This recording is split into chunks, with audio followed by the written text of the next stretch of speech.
이제 시작할게요. 원래 제목은 딥런 2018과 이제 머신러닝 이미지, 메디컬 이미징 히스토리, 그리고 머신러닝, 딥러닝 뭐 이런 것들을 쭉 설명을 할 거고, 일부는 뭐 다른 데서 좀 설명이 됐지만 이제 인트로덕터리하게 다시 한번 제가 볼 거고요. 의뢰 영상 지난번에 동영상 못 보여드려가지고 한 건데, 이게 뭘까요? 뭐 혈관 이미징은 맞는데 영상 모달리티는 볼륨 렌더링 해놓은 거고요.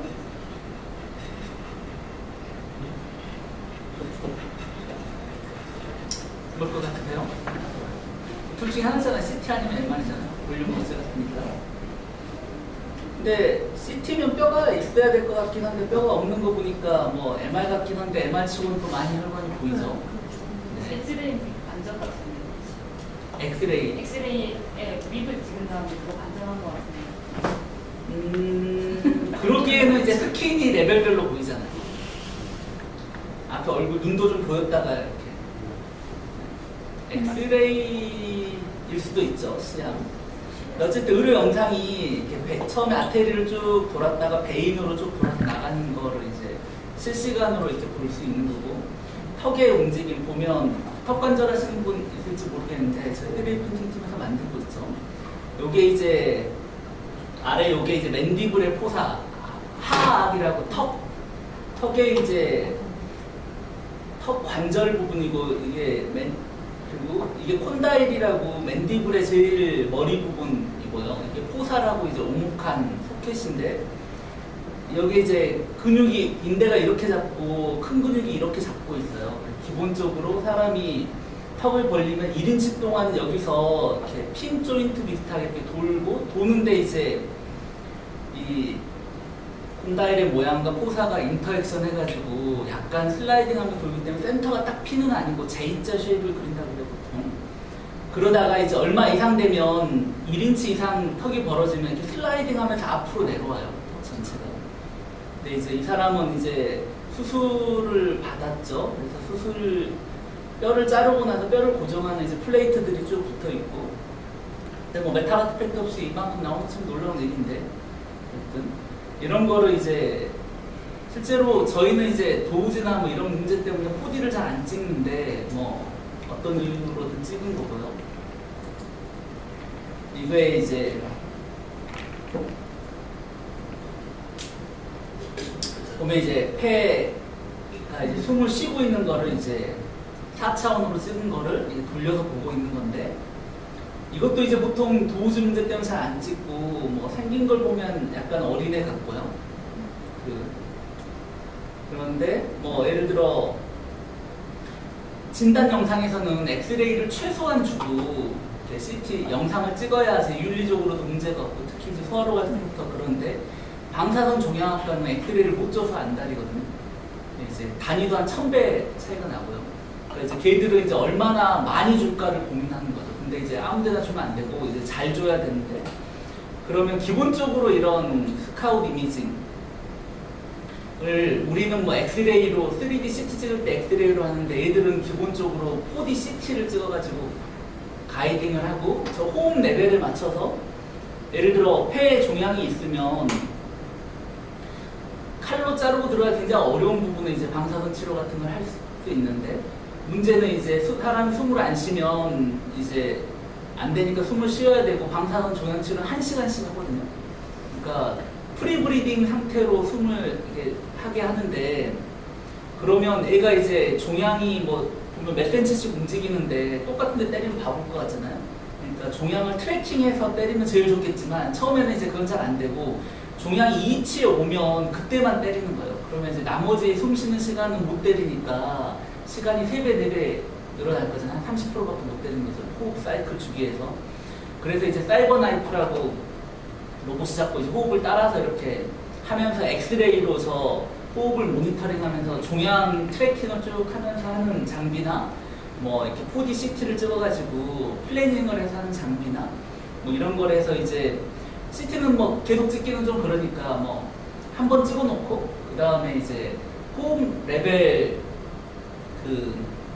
호흡 인디케이터, 뭐 RFID 마커 같은 거를 등간격 마커를 놓으면 크기랑 위치를 아니까 걔가 이제 움직임 호흡 레벨이랑 믹스해가지고 호흡 레벨을 알면 이제 장비가 이제 컨피던스를 가지고 따라갈 수 있는데 뭔가 일레귤러 호흡을 하고 있다 그러면 이제 일단 안 찍고 뭐 이런 식으로 레귤러 호흡할 때만 찍고 뭐 이런 식으로 하면 유틸라이제이션 적어도 이제 숨 쉬는 시간에 한 80% 정도 찍을 수 있으니까 그런 이제 사이버 나이프나 이런 게 뭐 80억에서 막 100억씩 하거든요. 그런 장비도 효율적으로 쓸 겸 뭐 이렇게 하는 거고요. 그러니까 뭐 이래서 이제 뭐 영상 장비가 우리가 보고 있는 영상 말고도 굉장히 다양한 데서 영상을 써요. 뭐 이런 거 말고도 이제 그냥 사진도 많이 쓰고 뭐 수많은 거 쓰지만 MRI는 지난번에 얘기했고 MR 영상 MR 영상을 보면 MRI는 이제 여러 가지 재밌는 콘트라스트가 있는데 여기도 이제 물론 조영제를 넣어가지고 찍을 수도 있는데 MRI는 이제 FOV도 이제 CT랑은 다르게 한꺼번에 다 잡을 수 있고 물론 이제 코일을 여러 개를 써야 되고 한 코일에서 잡는 FOV가 있는데 요즘에는 이제 홀바디 MR 이미징이 되고 그걸 사면은 이제 바디 코일들을 뭐 6개, 7개씩 꽂아가지고 온몸을 한 방에 찍어요. 그래서 요즘 저희가 3D 프린팅 때문에 홀바디 찍어보면 뭐 1mm 큐빅으로 홀바디 찍는데 5분도 안 걸려요. 이제 어마어마하게 빨라졌어. 옛날에 20분이라 그랬는데 요즘 한 볼륨 찍는데 5분이고. 그러면 이제 이렇게 찍을 때 물론 조영제를 줘서 T1, T2 해가지고 이렇게 주고 CT 조영제에 비해 MR 조영제가 훨씬 더 세이프하다고 하지만 MRI는 이제 영상 안에서 이제 움직이는 스핀에 대해서 조영제를 안 주고도 조용 효과를 만드는 프로토콜들이 있어요. 뭐 타임 오브 플라이트라든지 뭐 이런 MR 시퀀스를 잘 하면 그런 것들을 할 수 있는 거죠. 그래서 영상을 보고 혈관을 찍었다고 다 조영제가 있다고 생각하면 안 되고요. 뭐 이제 그렇고요.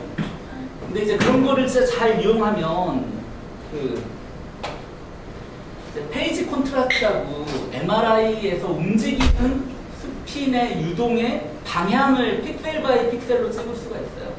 그러면 예를 들어 여기 스테노시스 뒤에 이렇게 리커런트 플로우가 있다는 건 유체역학적으로 아주 잘 알려져 있는 문제거든요. 사람 몸에도 이런 혈관이 이렇게 좁아져가지고 혈류가 충분히 안 나간다는 거는 이제 아주 옛날부터 병으로 이제 생각됐고 여기다가 이제 스텐트를 넣어서 이제 늘리는 게 일이었고 이제 베르누이 시어럼에 의하면 반지름의 4제곱의 압력이 비례하죠.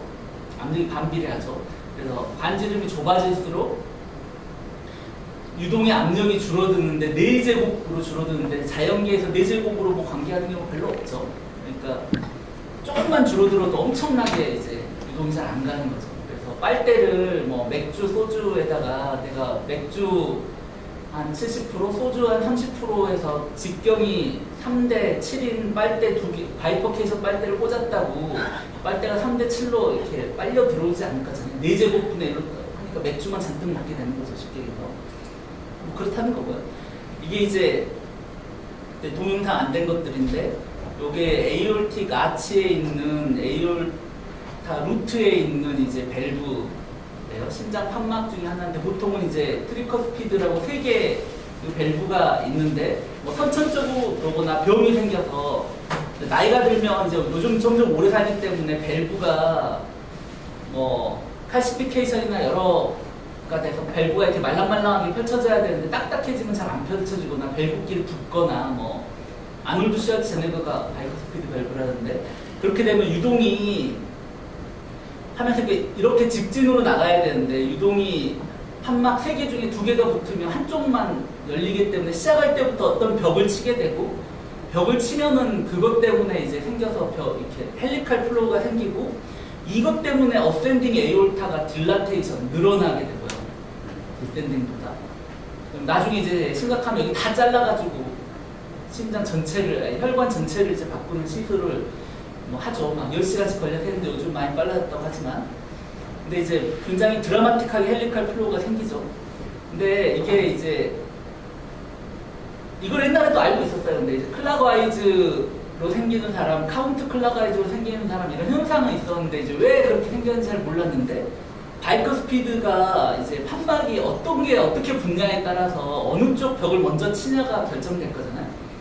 그거에 따라서 이제 헬리칼 플로우 방향이 결정된다. 이거를 이제 하우징 교수랑 했죠. 저희가 사이언티픽 리포트에 실었고 그래서 이제 미케니컬 밸브를 다 뜯어버리고 미케니컬 밸브를 꽂을 때 앵글을 선생님들은 뭐 그래도 맞추긴 하겠지만 앵글에 대해서 별로 특별히 관심이 없었는데 그래도 잘 꽂아야 되는 거 아니냐 뭐 이런 이슈가 있고요. 이게 이제 또 MRI 굉장히 신통방통한 게 오러 디퓨전을 찍을 수 있는데 신경 다발은 어떤 길다란 세포들의 어떤 라인 형태, 진짜 전선 다발처럼 쭉 연결돼 있고 피복돼 있는 형태인데요.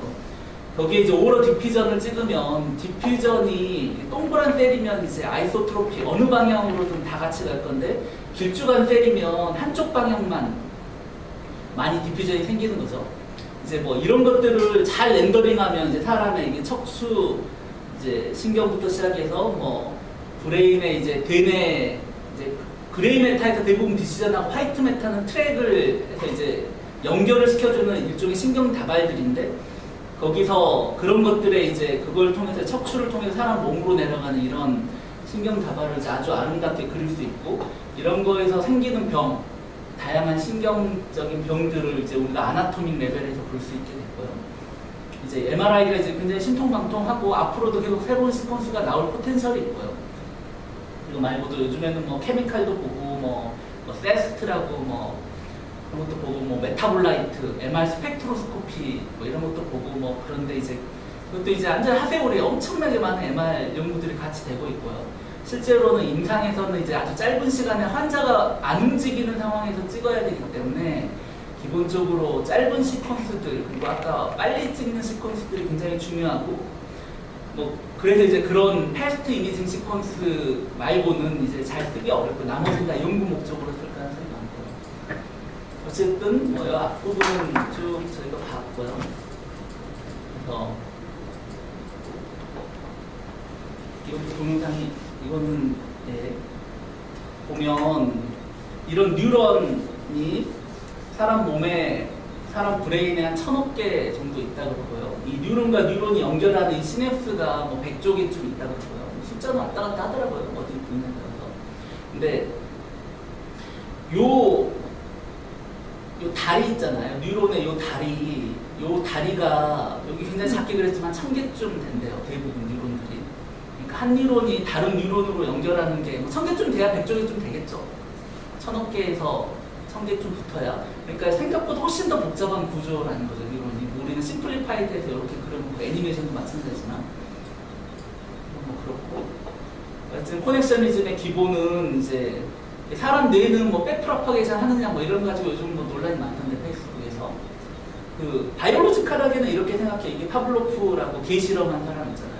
밥 주고 종 치고 밥 주고 종 치고 했더니 밥을 안 줘도 종만 치면 이제 위산이 나오고 어떻게 보면 비주얼 자극이나 뭐 어떤 비슷한 공감각에 의해서 하는데 그게 이제 스티뮬러스와 리스판스가 이제 스트렝스 되거나 위크닝 되는 SR 페어링 하고 이런 거 이제 리오드 메커니즘을 통해서 우리가 어떤 이제 인간이 어떤 거를 습득하고 이런 네트워크를 발달시키는 거에 대해서 외부적인 어떤 존재를 상상할 필요가 없다는 게 이거의 가장 큰 장점이죠. 이런 자극 리오드 시스템을 통해서 아까 그 시냅스에서 어떤 케미칼들이 나오고 그걸 받아들이는 그 부분에 뉴로 트랜스메타라고 케미칼을 뉴로 트랜스메타라고 하는데 뉴로 트랜스메타를 자극하는 게 있고 뉴로 트랜스메타를 막는 애들이 있어요. 뉴로 트랜스메타 이니비터, 가바라는 물질들이. 그래서 내가 약하게 하고 싶으면 가바를 거기서 만들게 뭔가를 주면 걔가 아무리 시그널이 많이 와도 받는 리셉터 쪽에서 더 적게 받게 되는 거죠. 그게 대표적인 ADHD 약이에요. 지금 저희 아주 이제 어린애들이 그 ADHD라고 너무 이제 활발하거나 신경이 과발달해가지고 쉽게 해서 앉아있지를 못하는 거죠. 앉아있으면 한 일에 집중을 못하고 그러면 그 시기에 꼭 배워야 되는 일들을 잘 못 배우고 또 학습 분위기도 이제 망치니까 옛날에는 이제 때려서 해결했겠지만 지금은 다 병원으로 보내는 거죠. ADHD라고. 그러면 이제 병원에서 가바로 된 이제 ADHD 약을 주면 정신과 약 중에 모든 사람이 좋아하는 약이에요. 보호자도 좋아하고 보통 정신과가 다 싫어하거든요. 어떻게 보면. 근데 어쨌든 그런 거가 이제 뉴로 트랜스미터 이니비터 같은 거를 자극하는 약이고 뭐 더 만들거나 그러면 신경 자극이 많이 나와도 이제 막는 거죠. 강제적으로 막으니까 아주 좋은 건 아니죠. 이게 이제 리오드 백오드 시스템이 굉장히 재밌는 게 예를 들어 제가 가다가 곰을 만나는데 대부분 죽었겠지만 액시던틀리 살아났다고요. 그러면 다시 곰을 만나면 안 될 것 같은 공포가 기억에 돼서 다시는 안 만나게 이제 해야 될 거잖아요. 그래서 이제 공포 중추가 아미그달라고 기억 중추가 히포캠퍼스인데 그 두 개가 딱 붙어 있거든요. 뭐 이거를 증강하는 이제 베이지아 앵글리아 시스템, 아니 이건 변형계라 그러나 이게 뭐 이런 시스템들이 있는데 예를 들어 차를 타고 이제 부부가 같이 가다가 교통사고가 나서 뭐 둘 다 살긴 했는데 와이프는 멀쩡한데 남편은 PTSD라고 포스트 트라우마틱 브레인 PTSD, 포스트 트라우마틱 스트레스 디소더인가요? 그러니까 뭐 일종의 사후 정신병, 대부분 정신병은 선천적이라고 생각하는데 그런 어떤 막강한 이벤트, 뭐 예를 들어 대구 지하철 서바이버, 거기 뭐 칠흑 같은 어둠에 막 불나고 숨 못 쉬고 뭐 이런 데 간신히 살아나는 사람들은 그냥 잠자다 깨고 집 밖에 못 나가고 지하철을 못하는 수준이 아니에요. 아예 사회생활을 못하는 수준 정도 돼야지 이제 PTSD라고 얘기하고 뭐 베트남전 참전용사라든지 뭐 어느 뭐 화재가 났는데 뭐 9.11 테러 서바이버들 이런 사람들이 있는데 뭐 그런 이제 베트남전은 이제 이벤트가 필요하지 않거든요. 전쟁이 아주 오래됐고 여러 이벤트들이 있는데 그 중에 그러니까 균일한 스티뮬러스에서 생기는 게 아니고 대구 지하철은 아주 필요한 이벤트고 사람들이 다 트래킹이 되잖아요. 다 대구 살고 있으니까. 근데 9.11 테러는 나는 다 도망갔어요. 뉴욕에 살기 싫다고. 트래킹이 안 되는 거죠. 그러니까 연구 목적에서는 대구 지하철 서바이버 굉장히 중요한 코호트인 거죠. 근데 그런 이제 사람이 원래 그거를 원래는 이제 곰에서 서바이브 하려고 그런 메커니즘이 있는 건데 그게 너무 과발현되면 정신질환이 될 수 있는 거죠. 그런 것처럼 ADHD도 그럴 수도 있고. 그러니까 뭐 이런 게 이제 굉장히 재밌는, 뭐 그래서 이제 요게 이제 코넥션이즘을 이 두 사람이 이제 한 건데, learning could be educated expressed without referring to any unobservable internal state. 쉽게 해서 이게 그냥 블랙박스로도 잘 설명할 수 있는 메커니즘이고요. 물론 사람 뇌는 백프로페이션 안 하겠지만 크게 보면 이런 시스템으로 어쨌든 강화되고 약화되고 있기 때문에 뭐 아주 틀린 얘기도 아니죠. 그래서 이제 그레이스풀 디그레이데이션은 지난번에 얘기했던 거고, 어쨌든 뇌랑 컴퓨터는 굉장히 상보적이고요. 뭐 뉴런이 10빌리언 이고 여기 뉴런은 아직도 개구리 뇌 수준의 뉴런을 가지고 있고 시냅스 끝에 있고, 사람은 굉장히 분산 처리를 잘 하고 기본적으로 난리니어 프로세싱이고 굉장히 이피션시가 있어요. 한 20에서 25와트 정도. 실제로 먹고 있는 양의 한 20에서 25% 정도를 이제 뇌를 유지하고 뭐 이런 데 쓴다고요. 컴퓨터는 이거 8개 꽂아가지고 하는 게 지금 대북박스 중에 제일 좋은 것 좀 될 건데, 대신 속도가 엄청 빨라요. 사람 신경도 물론 전기로 돌아가긴 하지만 엄청 느리게 돌아가는 시스템인데 얘는 이제 어마어마하게 빨리 돌아가는 시스템이고, 대신 개수가 적고요. 지금 당장은 타이탄 X 하나에 250W니까 8개 꽂으면 거의 10배고, 그러니까 1000배를 써도 개구리 뇌밖에 안 되는 거죠. 이런 개수가 꼭 이제 1대1로 매핑되는 건 아니지만 굉장히 상보적인 기술이어서 오히려 뇌의 보완제가 될 가능성이 많은데, 지금은 굉장히 사람들이 어떻게 생각할지 잘 모르죠. 그래서 이제 이 역사는 지난번에 얘기를 했고, 그래서 이제 실제로 우리가 데이터 사이언스 관점에서는 이런 예전에 못했던 상당 부분을 이제 데이터 기반으로 우리가 할 수 있고, 어떻게 보면 디터미니스틱한 프로그래머로 할 수 있는 거를 데이터 드리븐으로 예를 들어 영상 안에서 사람을 찾는 알고리즘이나 얼굴을 찾는 알고리즘을 옛날에는 다 디터미니스틱하게 만들었는데, 요즘에는 이제 인공지능을 잘 학습하고 몇백 장만 얼굴만 사람이 누군가가 그려주면 그거 잘 학습하면 얘가 찾을 확률이 있는 거죠. 그래서 이제 우리가 데이터 사이언티스트, 레스티스트 알고리즘, 패스트 트레이닝, 디플로이먼트 플랫폼, 그리고 요것들을 이제 남들이 쓸 수 있게 하고, 그리고 요 자체가 굉장히 가치 있고 에너지도 많이 들어가고 하고 만들어 놓으면 사람의 노동을 대체하거나 도와줄 수 있기 때문에 이 자체를 굉장히 오픈 이노베이션으로 해야 된다는 게 이제 큰 트렌드고요. 이 중에 이제 극단적인 사람은 진짜 아티피셜 휴먼, 아티피셜 브레인을 만들고 싶어하는 사람들이 있고 언슈퍼바이즈로 쭉 가는. 우리는 뭐 우리가 이제 이런 메소드의 최첨단을 걷진 않지만 지금 당장도 들어오면 병원에서 많은 사람들을 도와주고 많은 사람들의 실수를 줄여주고 환자를 더 많이 살릴 수 있는 게 굉장히 많다고 생각하고 이제 그런 거를 중개 연구 관점에서 가져다가 우리가 가지고 있는 문제들을 하나씩 풀어보는 게 이제 저희 랩의 이제 가장 중요한 일이고요. 그래서 조금 지난번에 좀 얘기했으니까 어쨌든 그 리그레션하고 로직 리그레션은 다른 건데 이거는 리그레션은 추세를 분석하는 거고 어떻게 보면 훨씬 더 어려운 문제일 수 있고요. 로직 리그레션은 이게 이제 판별을 하는 거죠. 이게 암이냐 아니냐 이게 판별을 하는 거고 판별식 선을 이제 디시전 바운드를 어떻게 잘 그릴까를 이제 하는 거고요. 그래서 이제 로스 펑션을 잘 만들어가지고 하는데 로직 리그레션 통계학적으로 잘 정의가 돼 있고 로직 펑션이 이제 이렇게 생겼거든요, 실제로. 그런데 이제 문제가 뭐 이런 거죠. 어떤 특정 이게 무한히 가기 때문에 어떤 디시전 바운더리 아주 멀리 많은 분포가 떨어져 있으면 아주 미약하지만 계속 영향을 주고 그게 이제 에큐러시 뭐 일종의 중력처럼 당기기 때문에 디시전 바운더리를 이렇게 옵티말해서 이렇게 막 휘는 그런 현상이 있어요. 그래서 이제 그 렉티파이어 SVM 같은 게 나왔는데 SVM이 이제 수학적으로 더 잘 된다라고 알려져 있는 게 요 디시전 바운더리를 잘라가지고 특정 영역은 다 제로로 보내버리면 디시전 바운더리에서 멀리 떨어져 있든 가까이 있든 내가 관심 있는 놈 말고 나머지 건 다 널로 보내버리기 때문에 실제로 디시전 바운더리에 전혀 영향을 안 주거든요. 그래서 이제 서포트 벡터 머신은 서포트 벡터라고 디시전 바운더리에 가장 가까운 샘플들만 가지고 디시전 바운드를 선택하는 장점이 있어서 이 분포가 뭐 디시전 바깥쪽, 디시전에 멀리 떨어져 있어서 별로 안 중요한 놈이 뭐 아무리 많든 적든 이제 SVM 훨씬 더 우월할 수 있는 이런 렉티파이어 이게 나중에 렐루로 이제 갈 수 있는 포텐셜이 있는 거고요. 그래서 이제 SVM 크게 얘기하면 라지 마진 클래시파이어인데 잘 보면 어느 선을 그으나 에큐러시는 똑같잖아요. 100% 구분을 했는데 검은색 선이 이제 사례 보기 굉장히 좋은 거죠. 왜 그러냐면 노이즈가 들어야 있는 다른 샘플, 다른 데이터, 다른 테스트셋에서도 훨씬 러버스트하게 돌아갈 포텐셜이 있잖아요. 그래서 이런 거를 얼마나 맥시마이즈 하느냐 이런 문제로 이제 바꿨고 그런 걸 했을 때 요 보도에 있는 요런 녀석만 서포트 팩트를 고려하지 바깥쪽에 아무리 많이 모여 있어도 이런 거가 이제 로직 리그레션에 영향을 주는데 뭐 로직 리그레션도 분포의 가정이 있으면 실제로 아주 특이한 아웃라이어에 막 있으면 분포가 깨지잖아요.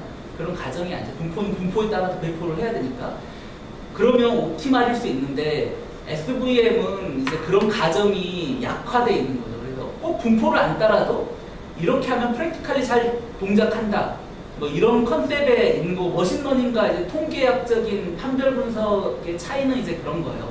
통계학은 기본적으로 모든 변수가 독립변수의 정의는 아이덴티칼리 인디펜던트리 디스트리뷰트 돼 있다. 현실에는 별로 없는 건데 어쨌든 그거 가정 위해서는 통계학이 굉장히 옵티말로 잘 찾아가고 그래서 실제로 뭐 그럴 것 같은 뭐 유전자 DNA 시퀀스나 이런 거는 딥러닝으로 한다고 항상 잘 되는 건 아니거든요.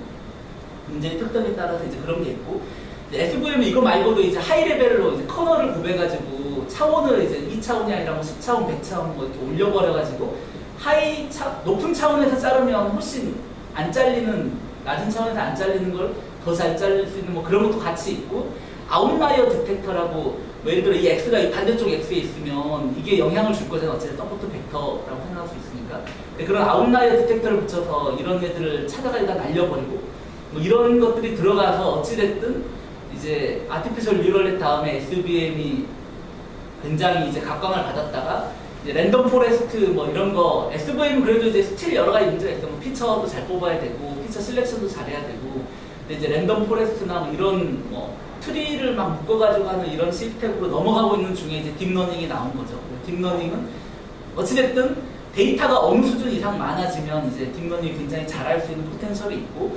SVM이나 뭐 랜덤 포레스트나 이런 것도 스틸 지금도 의미가 있는 게 데이터 수가 얼마 뭐 작고 아주 특정한 상황이고 뭐 이랬을 때는 이게 더 잘 될 수도 있는 거죠.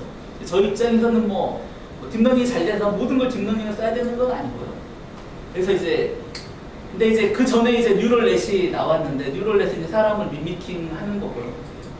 기본적으로 뉴런 하나가 하는 일은 이렇게 인풋이 두 개가 있다면 파라메트릭 스페이스에서 이런 직선을 결정하는 거고요. B는 1로 놓고 W 두 개를 결정하면 하이퍼 스페이스를 자르는 직선을 마음대로 만들 수 있는데 이 W 값을 이제 웨이트를 업데이트해서 가장 양 구분이 잘 구분되는 거를 만드는 거죠. 뭐 로직은 이런 거고 실제로 이거를 학습 베이스로 물론 이제 이렇게 간단한 문제는 뭐 여러 가지 디터미넌트도 풀 수 있지만 이렇게 데이터를 하나씩 봤을 때 웨이트가 어떻게 업데이트 되면서 지금 ANN이 이제 싱글 퍼셉트론 클래시파이어긴 한데 잘 구분하는 거를 볼 수 있는데 점점 이제 그레이랑 빨간 사이에 굉장히 노이즈러스한 부분이 있지만 처음에는 뭐 마음대로 막 잘랐다가 이제 점점 여기 세츄레이션 되는 거죠. 데이터에.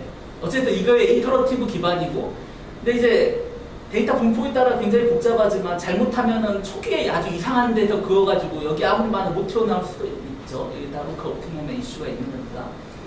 그래서 그걸 하기 위해서 이제 포워드로 학습을 하고 차이가 나면 백 프로파게이션을 해가지고 차이를 줄이는 방향으로 W를 업데이트하는 식으로 이제 기본적으로 돼 있고요. 뭐 여기 액티베이션 펑션을 옛날에 이제 뭐 이런 시그모이드가 사람 브레인에서 왔으니까 이런 거 쓰려고 그러다가 이제 뎁스가 해결이 안 돼가지고 이제 이걸 했죠. 근데 그때도 싱글 레이어에서는 이런 XOR 문제를 못 푸는 게 가장 큰 이슈였어요. XOR 문제가 아주 기본 연산자이기 때문에 이게 안 풀리면 위에 아무것도 못 하거든요. 그래서 XOR 문제를 풀어야 되는데 AA, BB가 이렇게 있으면 뭐 이렇게 잘라야 되는데 선 하나로는 어떻게 그것도 못 자를 것 같잖아요. 그래서 싱글 퍼셉트론 말고 멀티 퍼셉트론 앞에 이제 인풋 레이어랑 아웃풋 레이어 빼고도 이제 멀티 퍼셉트론이 있으면 이렇게도 자를 수 있고 이렇게 자를 수 있는데 요거를 학습할 수 있는 방법을 모르는 거죠. 이것까지는 다 알았어요. 그때 참 뭐 인공지능 겨울에 왔을 때 뭐 민스키랑 논쟁하고 ANN이 얼마나 잘 되냐 이랬을 때도 지금 이렇게 히든 레이어 한 줄이랑 아웃풋 인풋 해가지고 이렇게 고전적인 ANN은 그 이런 뉴런날 레이어, 히든 레이어를 하나밖에 못 주는데 히든 레이어를 하나밖에 못 주면 이제 이런 이슈가 있고 히든 레이어를 이제 옆으로 많이 붙이면 이제 제너럴 뭐 유니버셜 어프락시메이션이 된다고만 하는 이제 그런 논문이 생겼지만 어찌됐든 이렇게 딥 레이어로 가가지고 이런 거를 푸는 거가 안 풀리는 게 이제 너무 자명하고 그래서 이제 70년대 AN이 떴다가 이제 확 죽은 거죠. 그리고 나서 이제 더 좋은 모던 클래시파이어라 SVM, 랜덤 포레스트 이렇게 됐고요. 어쨌든 그래서 이제 고전적인 ANN이고 잘 보면 인풋과 아웃풋 레이어가 6개, 9개고 히든 레이어가 9개면 이 레이 내가 지나갈 수 있는 레이의 이 경우 수가 이 네트워크가 가지고 있는 복잡도이라고 얘기할 수 있잖아요. 근데 생각보다 안 깊어요. 근데 뉴런할 개수를 잘 인풋과 아웃풋을 맞추고 뉴런 개수를 적당히 맞추면 이제 훨씬 더 복잡하고 많은 문제 경우 수로 이제 바뀌니까 딥 레이어가 이제 퍼포먼스가 좋을 건 당연하지. 학습만 잘 되면. 그렇죠? 이게 왜 학습이 잘 되고 왜 현실 문제에 잘 맞느냐 뭐 이런 가지 논란이 많긴 하지만 어찌됐든 뭐 프랙티컬리는 이렇다는 거거든요. 쉽게 보면. 그래서 얘가 이제 문제가 뭐냐면 랜덤 넘버를 줘도 트레이닝은 계속 학습을 해요. CNN이 어마어마한 계산 능이나 캐퍼시티가 있는 거죠. 랜덤 넘버를 주면 사람도 그 다음 랜덤 넘버를 예측할 수 없는데 CNN은 다 외워요. 트레이닝 셋은. 물론 밸리데이션 셋하고 테스트 셋은 엉망이겠지만 기어다니겠지만 하지만 트레이닝 셋을 웬다는 거는 엄청난 얘기죠. 따지고 보면 어쨌든 그 암수표를 주고 난수표를 주고 처음부터 요거라 그러면 웬다는 거잖아요. 얘가 기본적으로. 그래서 이제 오버피팅이 이슈가 되고 항상 이제 그래서 이걸 제너럴라이제이션 하는 그런 이슈가 이제 여기서는 옛날에는 이제 애들이 다 무식하고 뭐 이랬는데 이런 것들을 너무 잘하는 문제로 이제 바뀌어서 오히려 이제 다른 것들을 이제 풀어야 되는 거고 뭐 그렇죠. 그래서 뭐 미니 배치 같은 이제 기법도 나오고 또 이제 아주 깊어지면 그레디언트에서 곱해지면서 이렇게 0에 수렴하는 식으로 베니싱 그레디언트 이슈가 있기 때문에 이런 걸 없애기 위해서 뭐 렐루를 한다든지 뭐 여러 가지 기법들이 들어가고 오버피팅 막기 위해서도 이제 그리고 뭐 옛날부터 있었던 문제인데 이런 로컬 미니마들을 어디서 시작하느냐에 따라서 글로벌 미니마를 잘 찾기가 굉장히 어려웠고 이게 옛날부터 잘 안 되는 문제였는데 인공지능이 신기하게도 특히 딥러닝 방식으로 하면 프랙티컬리 글로벌 미니마라고 이제 생각할 수 있는, 뭐 진짜는 잘 모르죠. 근데 예를 들어 우리가 가지고 있는 문제 중에 폴리노미얼 타임에 풀리는 문제가 있어요. P라고 하는 문제 셋이 있고, 아직은 이제 아무도 증명을 하지 못했는데 폴리노미얼 타임에 풀리는 알고리즘 아직 못 찾은 문제들이 있어요. 예를 들어 NP 문제들이 난 어떤 의미의 수를 주고 그 수 안에 소수가 몇 개 있느냐.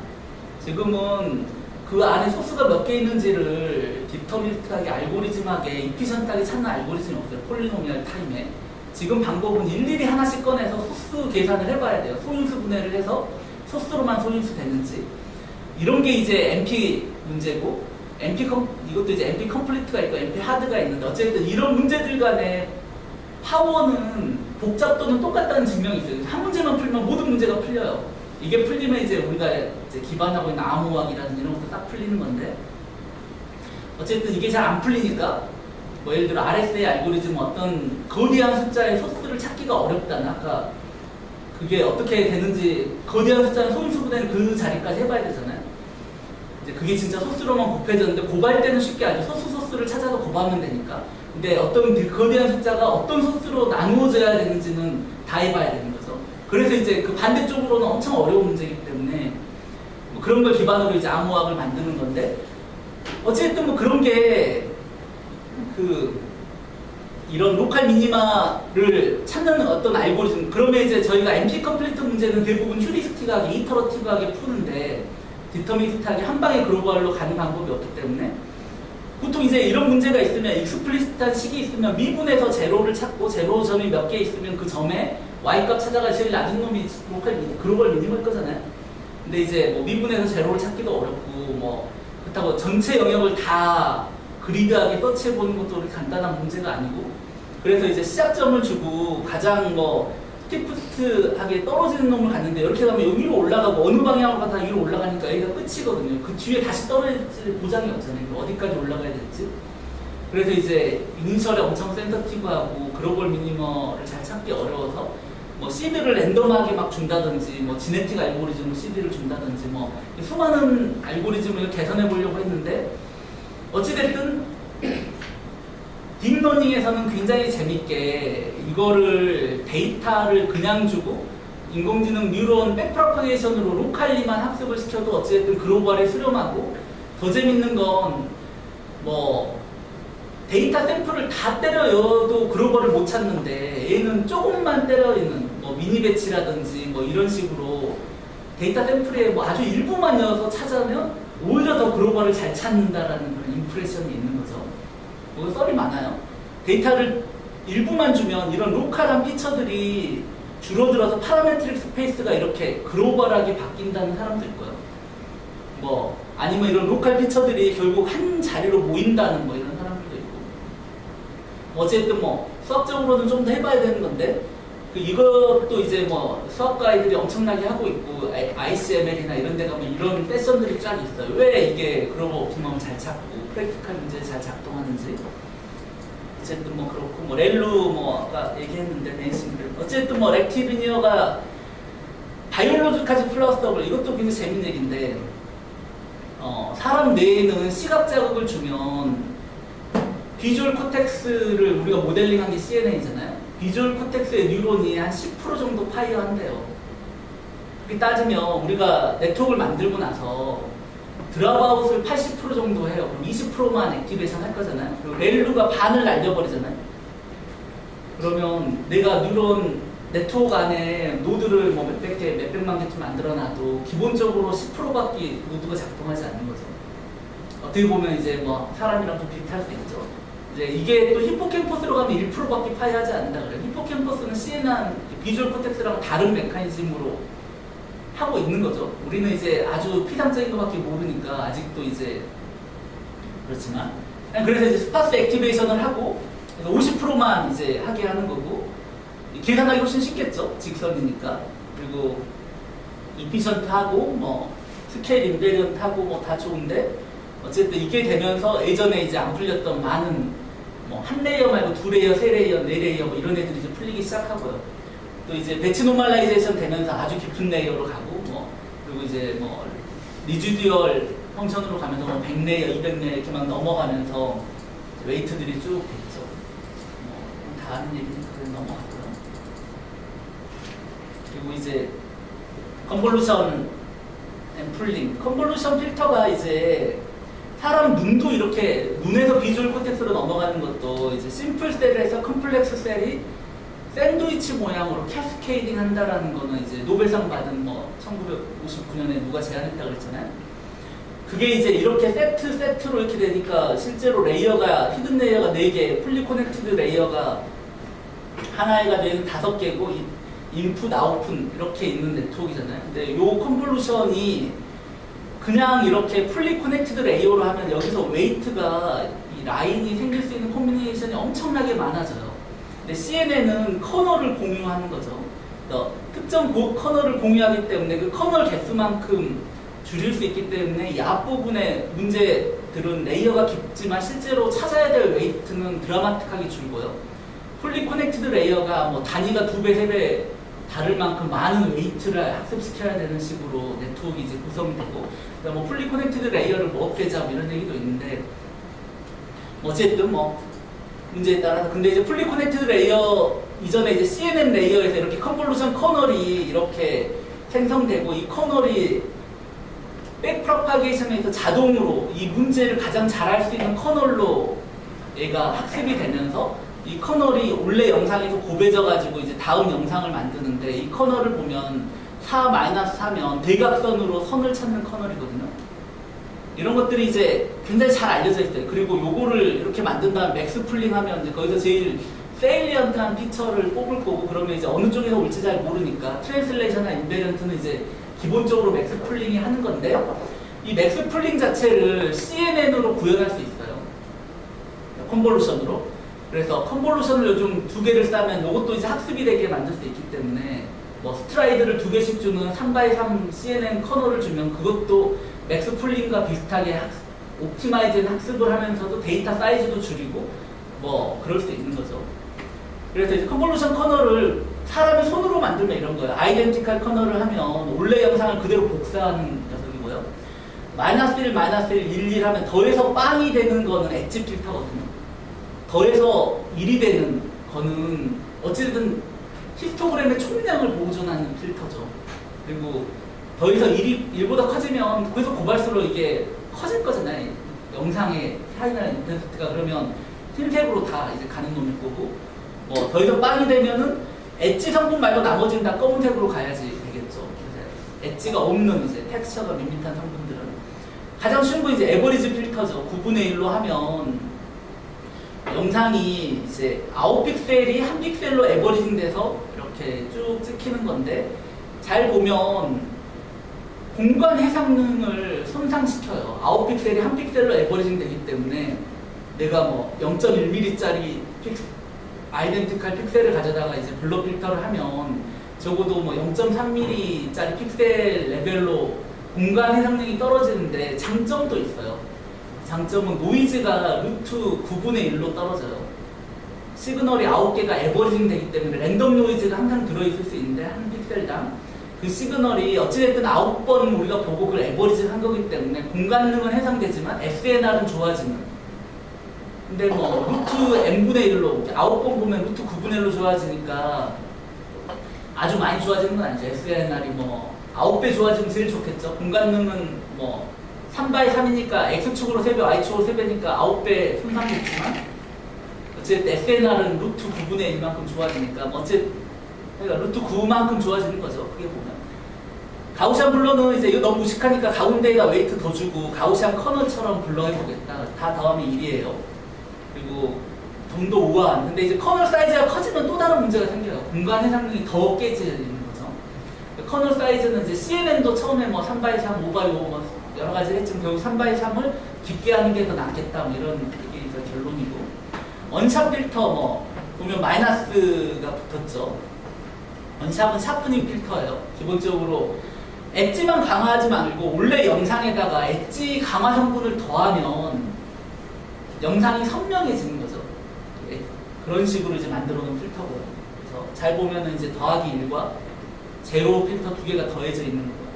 엣지 필터도 이렇게 보면은 이렇게 하는 엣지 필터도 있고 가운데 마이너스 4 해가지고 싹 더해서 가운데 이제 가중치를 주겠다. 이게 라플라시안 오브 가우시안인가요? 라플라시안 모자라고 사람 눈에 보면 라드 셀이랑 콘 셀이 있는데 한 셀은 라드 셀이 마이너스 3인가 그리고 콘 셀이 1인가 이런 식으로 어떤 중심에서 뭐 밝은 것만 보는 녀석과 어두운 것만 보는 녀석 이렇게 이런 식으로 하고 있대요. 그래서 어떤 영상이 들어오면 사람 눈은 기본적으로 엣지 필터를 해요. 눈 시각에서. 이제 이게 아주 이상한 게 아닌 거죠. 잘 보면 사람의 눈이 유전적으로 발달을 했을 거잖아요. 진화적으로 발달을 했는데 가장 잘 보고 있는 가장 센서티브한 게 이메시브 컬러, 깜빡깜빡하고 빛이 나는 것들을 제일 먼저 보고요. 그리고 두 번째로 잘 보이는 게 엣지예요. 걸어가다 부닥치면 안 되니까 경계를 알아야지 내가 뭐 돌던지 뭐 이런 거잖아요. 그래서 기본적으로 엣지 필터가 걸려요. 그리고 세 번째가 텍스처나 결국은 우리가 보는 이런 질감이나 이런 것 중에 엣지는 사람이 굉장히 선명하게 보는데 어떤 표면의 어떤 느낌이나 이런 거는 한참 신경을 써야 보는 거고 디폴트로는 잘 못 보는 거죠.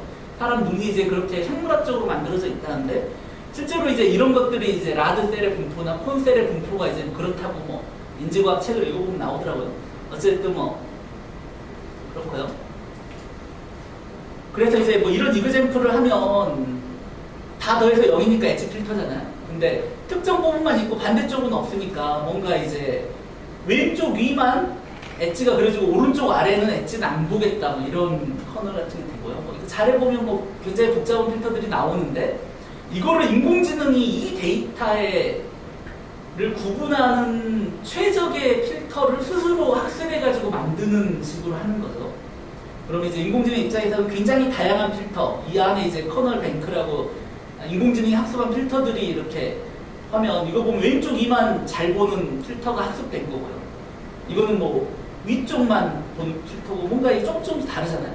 이런 커널 필터들이 백프로파게이션에 의해서 이 0부터 9까지를 가장 잘 나누는 백프로파게이션들이 이렇게 쫙 생겼고 그걸 곱해보면 이제 실제 영상이 이렇게 컨볼루션 커널 해보고 나온 영상이 이거고 이거를 맥스플링 하면 이렇게 되고 그 다음번 가면 이제 거의 의미가 없죠. 사람이 눈으로 추측하기 어렵잖아요.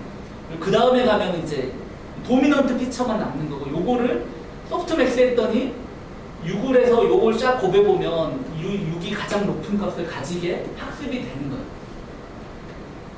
그렇죠? 되시죠? 근데 점점점 그러니까 이제 여기까지는 공간 정보를 가지고 있고 풀리 커넥티드 레이어에서는 공간 정보가 깨지는데 어찌됐든 여기 점점 올라갈수록 이제 상위 레벨 피처가 되는 거죠. 여기는 이제 그러니까 이제 요거를 무슨 의미인지 잘 모르겠다. 그래서 블랙박스라고 이제 얘기하는데 진짜 블랙박스냐 뭐 이런 논란도 좀 있죠. 그래서 좀 유심히 볼 필요는 있고요. 그래서 이제 어떤 숫자를 주고 그 숫자를 가져다가 이런 뉴런을 만드는 거는 이게 이제 대표적인 건데 고양이의 뇌에다가 고양이도 이제 시각 중추가 스스로 누가 안 가르쳐줘도 고양이는 스스로 발달하잖아요. 이게 동물이 어떻게 뇌를 발달했느냐가 요즘 인공지능에서 큰 화두예요. 사람은 뭐 다른 식으로도 가르칠 수 있고 뭐 메타러닝도 해볼 수 있고 뭐 수많은 걸 가르치지만 고양이는 좀 굉장히 다를 것 같은데 그리고 그런 애들도 시각은 발달시키잖아요. 그런 애들의 시각이 어떻게 발달되느냐를 연구할 수 있는데 여기 보면 특정 위치에 빛 자극을 주면 그거 때문에 생기는 액션 포텐셜을 찍기 위해서 이제 전극을 꽂아놓은 거고요. 이렇게 이게 고양이한테 뭔가 보여주고 있는 거예요. 그러면 이게 지금 소리 나는 게 소리가 좀 바뀌는데 올라가면 지금 따다다 소리 좀 바뀌면 조심했을 거예요. 그게 액션 포텐셜이 파이어하는 거 소리로 낸 거고요. 결국은 고양이의 특정 위치의 특정 지오메트리를 보는 거에만 반응하는 뉴런, 이게 한 뉴런은 아니고 여러 뉴런들이 있는데 그런 뉴런들을 하나씩 어떤 건 동그라미고 뭐 여기 보면 실험 엄청나게 많이 이 70년대 뭐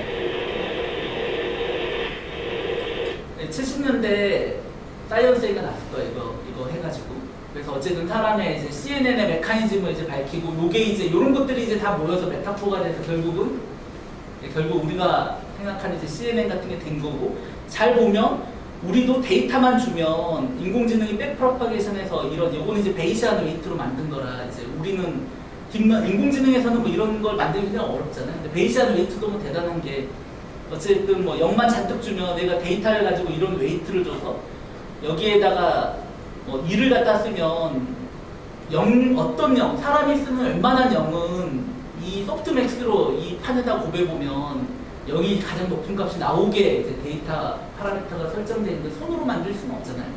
뭐 통계학적인 거 베이시안으로 만들든 인공지능 딥러닝으로 만들든 그래서 통하는 거 아니냐? 뭐 딥러닝도 결국 쭉 가고 앙상블 많이 하는 건 베이시안 모델이고 뭐 이런 거 아니냐 뭐 이렇게 하는 사람도 있고 근데 뭐 어찌됐든 지금은 그냥 그런 거죠. 이게 지금 VGG 16의 필터 뱅크 인공지능이 학습해서 나오는 필터 뱅크를 이미징으로 만들어 놓은 건데 컨볼루션 커널 같은 거죠. 쉽게 해서 위쪽은 이제 컬러랑 텍스처 패턴을 하다가 밑으로 갈수록 점점 심오해지죠. 제로 이제 이미지넷이 1000개의 우리 자동차든 뭐 이런 거를 구분하는 네트워크인데 거기에 이제 필터 뱅크들이 이렇고 근데 여기서 이제 몇 가지 재밌는 게 이제 모스트 필터가 생각보다 아이덴티컬하고 다 다르고 그리고 나름 로테이션한 인베리언트 하다는 거예요. 그래서 필터를 잘 만들면 일단은 맥스 플링이 트랜슬레이션한 인베리언트 한다 그랬잖아요. 필터 뱅크를 잘 만들면 로테이션한 인베리언트 하게 할 수도 있죠. 우리가 의료도 마찬가지고 그 비전도 마찬가지고 가장 중요한 게 이 인베리언트를 어떻게 잡느냐는 거예요. 사람은 뭐 자전거가 멀리 있든 가까이 있든 뭐 돌아 있든 사람 뒤에 숨어 있든 일부만 봐도 잘 예측을 하는데 그게 로테이셔널, 트랜슬레이셔널, 스케일 인베리언트거든요.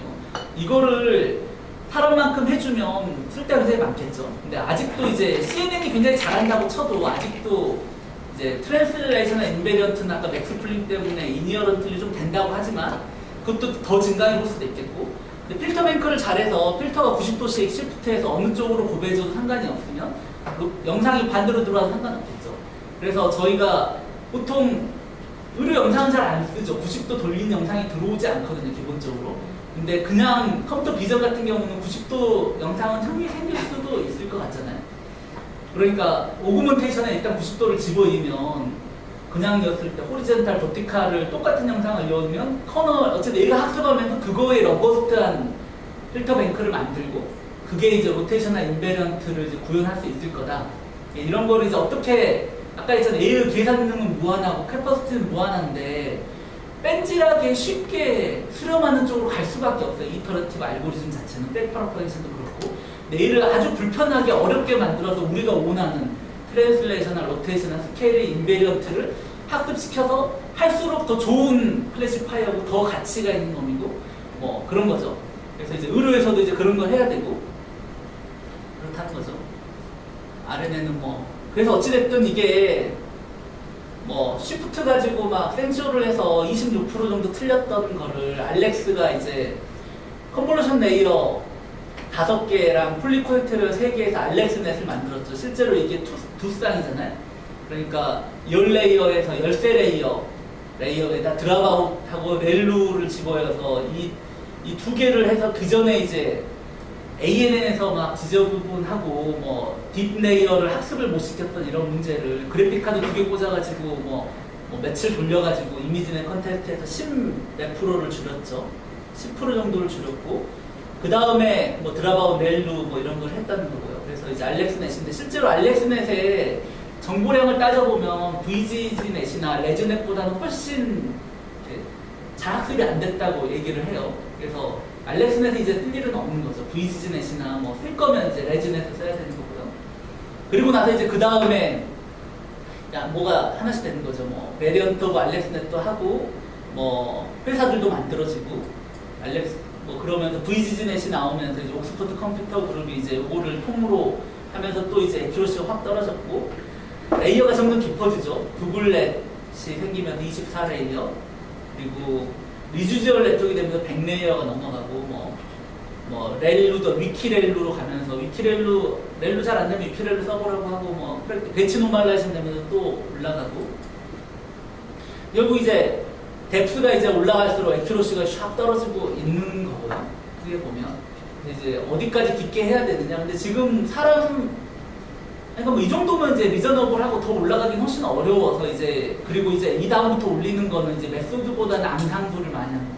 GPU를 많이 갈아 넣어가지고 여러 학습 모델을 만들고 걔들끼리 암상부를 하게 만들어가지고 에큐러시를 높이는 게 요즘에 이제 대부분 콘테스트에서 1등을 하는 그런 거고요. 어쨌든 이게 이제 엔드-투-엔드 인풋을 가져다가 아웃풋을 여태까지는 영상을 가지면 영상에도 종양을 뜯어내고 종양에서 어떤 피처를 뽑을지 분석을 하고 이게 이제 의학적으로도 의미가 있어야 되고 바이올로지컬에도 의미가 있어야 되고 이런 걸 해야 되는데 얘를 이제 지금은 이제 데이터 때려놓고 답만 주면 이 가운데는 어떻게 됐든 인공지능이 저 무한한 능력으로 학습을 할 건데 까칠하게 지가 편한 대로 인공지능이 편하게 학습하는 거는 이제 안 된다는 거죠. 우리가 원하는 형식으로 학습을 시켜야 되는데 그게 어려운 거죠. 그래서 이제 데이터 드리븐 이제 철학이 막 생기기 시작했는데 옛날에는 이제 뭐 이런 거에 내가 뭔가 가정을 여서 프로그램 한 줄을 읽는 게 아니라 뭔가 분포가 어떤